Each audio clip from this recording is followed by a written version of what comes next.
एक सक्रिय बिहारी के तौर पे आप सभी को नमस्कार। तो सोचा कि चुनाव का दौर भी है तो कुछ चर्चाएं भी हो जाए आपसे इसी दौर पे।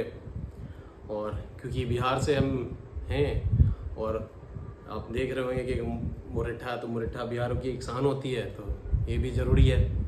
और चुनाव की चर्चा हो और मुरैठा दोनों का कॉम्बिनेशन हिट है अपने आप में। चलिए अब बात करें चुनाव की। तो 2 फेज़ों का इलेक्शन हो गया बिहार में और अब तीसरे फेज का इलेक्शन बिहार में है। वैसे तो पूरे भारत में है, मगर बिहार के कुछ सीटों पे भी तीसरे फेज का इलेक्शन 13 मई को है।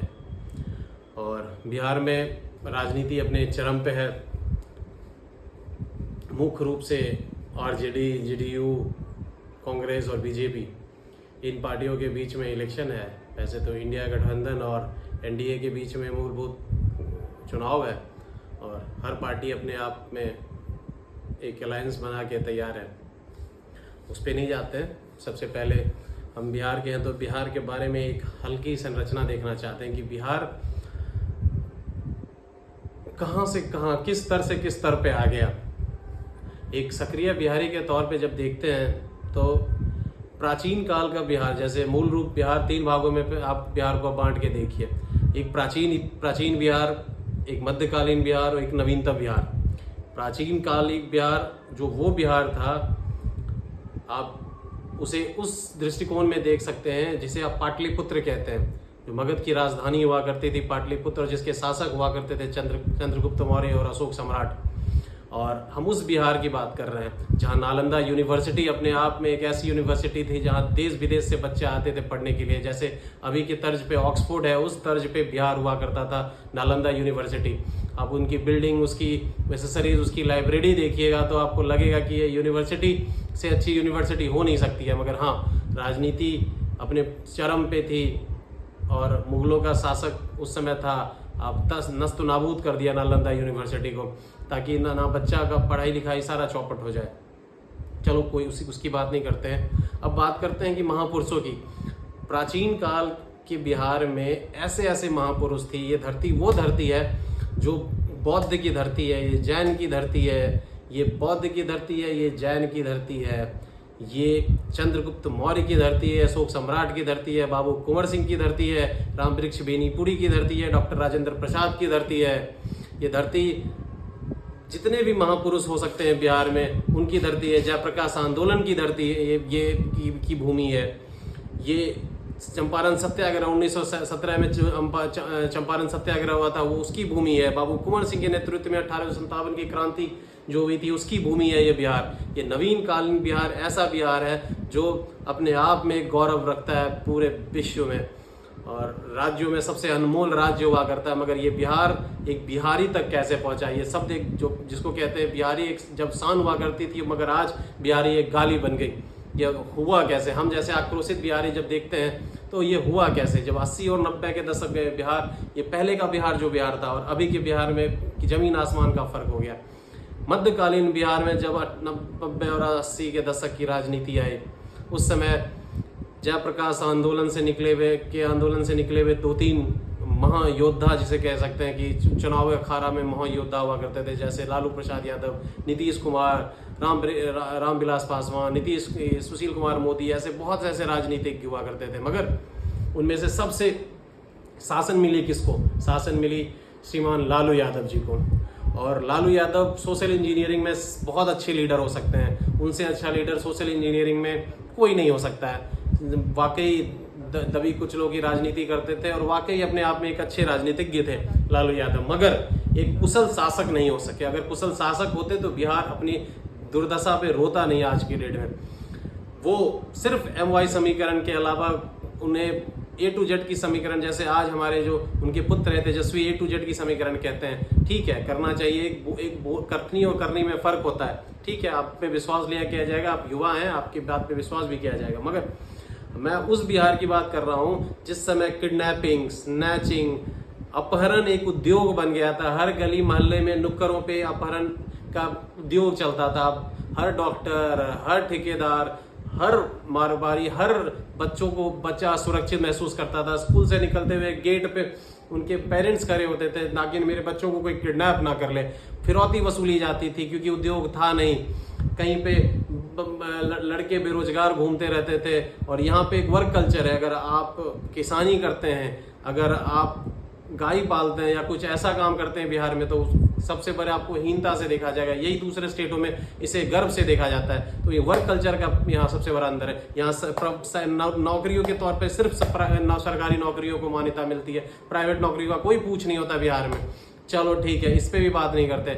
और यहाँ पे प्राइवेट नौकरियों की सबसे बड़ी खामी ये है कि यहाँ पे कहीं भी जीआईडीसी के कल्चर तर्ज पे इंडस्ट्री नहीं बैठी हुई है। ना किसी भी जिला, जैसे भागलपुर, समस्तीपुर, बेगूसराय, पूर्णिया, खगड़िया, सासाराम, काराकाट, जितने भी यहाँ पे जिला हैं, किसी के आसपास कोई भी इंडस्ट्रियल बेल्ट नहीं है, ना कोई इंडस्ट्री है। और अगर जो है तो डर से, फिरौती के डर से कोई बड़ी उद्योग यहाँ लगाता नहीं है। ये 80 और 90 और लगभग शुरुआती 2000 के दशक में राजनीति हुआ करती थी, मगर फिर नीतीश कुमार का शासन आया, अपने आप में बदलाव आया, मेट्रो, ओवरब्रिज, सबसे पहले जंगल राज की समाप्ति हुई, शासन थोड़ा सुधरा, गन कल्चर खत्म हुआ। नहीं तो पहले गन कल्चर का कल्चर हुआ करता था, जो भी गन उठाता था लगता था ये हमारा मसीहा हो गया। कब कहाँ से कहाँ राजनीति अपने आप में ढलान आती चली गई। कहाँ ये महापुरुषों की भूमि थी, गुरु गोविंद सिंह की भूमि थी, आर्यभट्ट, आप एक से एक एस.सी. वर्मा, आप उनकी भूमियाँ करती थी, और कहाँ राजनीति हो गई। किस जो ये वो भूमि है जहाँ पे रामधारी सिंह दिनकर, गोपाल सिंह नेपाली, कलनाथ मिश्र, जयप्रकाश आनंदोलन, बाबू कुंवर सिंह की भूमि थी।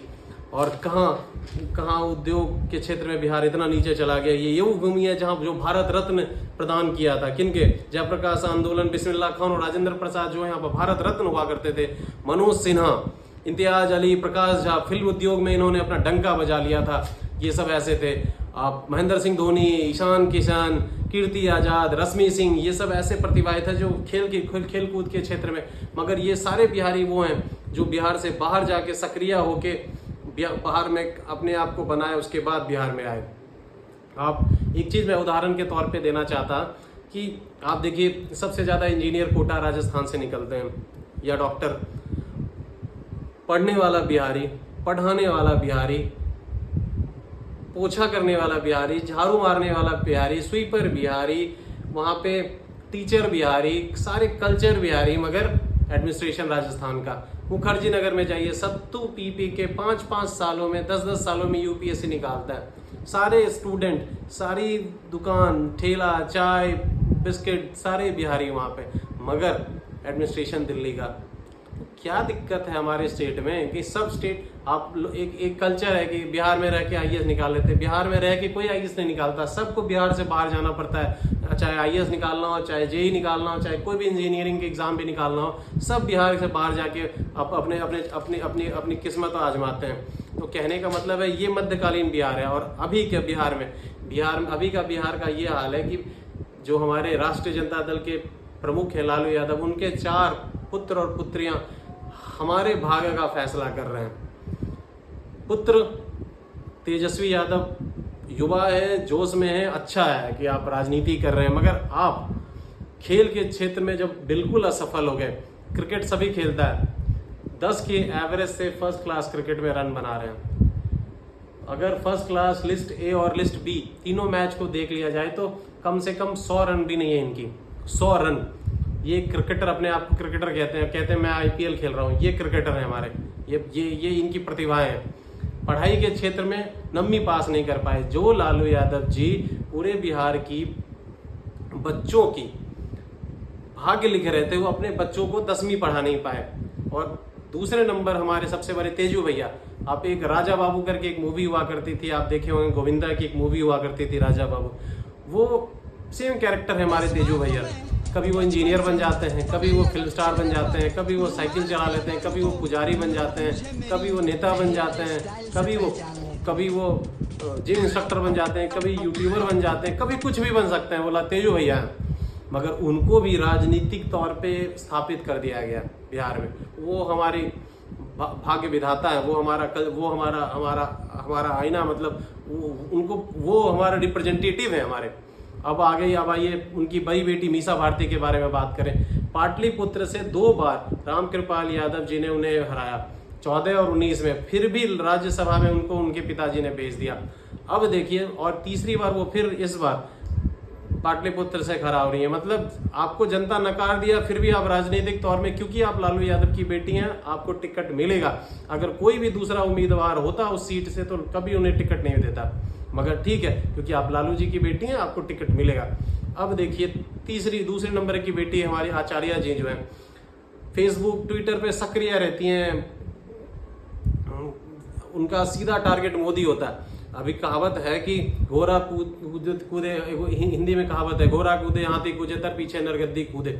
मतलब आपकी हैसियत राजनीतिक तौर पे लालू यादव की बेटी की आप पोस्ट करते हैं मोदी के ऊपर, प्रधानमंत्री के ऊपर, ठीक है, आप पोस्ट कीजिए, स्वतंत्रता की आज़ादी है, सभी बोलता है, आप बोल सकती हैं। मगर आप सिंगापुर से आके आप सारण से टिकट लड़ रही हैं राजीव प्रताप रूडी, भगवान करे आप जीते हारे, आपकी अपनी विचारधारा, मगर आप हमारी आईना हैं। मतलब अगर आप जीतती हैं तो आप हमारी रिप्रेजेंटेटिव हो जाइएगा बिहार के तौर पे दिल्ली जाके। अब दुर्भाग्य है, चलिए, मगर एक्सेप्ट करना पड़ेगा। एक कहावत है, जब बुद्धिमान बैठे रहेंगे घर पे तो मूर्ख हमारे ऊपर शासन करेगा, यह यथार्थ रूप में अब देखा जा रहा है।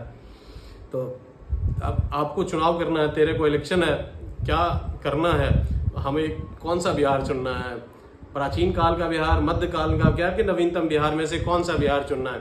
आपकी एक वोट से आपका विचार आपका वोट के तौर पे परिवर्तित होता है। तो आपको अपना सोचना है कि आपको क्या देखना है। आप नवीन काल, आप राजेंद्र प्रसाद, कुंवर सिंह, चंद्रगुप्त मौर्य, अशोक सम्राट, बिस्मिल्लाह खान, SC वर्मा, उस बिहार को देखना चाहते हैं कि इस बिहार को देखना चाहते हैं। और बिहार अपने आप में न गाली ना बने, बिहार अपने आप में एक गौरव बने, इसके लिए प्रयास हम सब सक्रिय युवाओं को करना होगा। मगर युवाएं तो उठ नहीं सकती यहाँ पे, क्योंकि यहाँ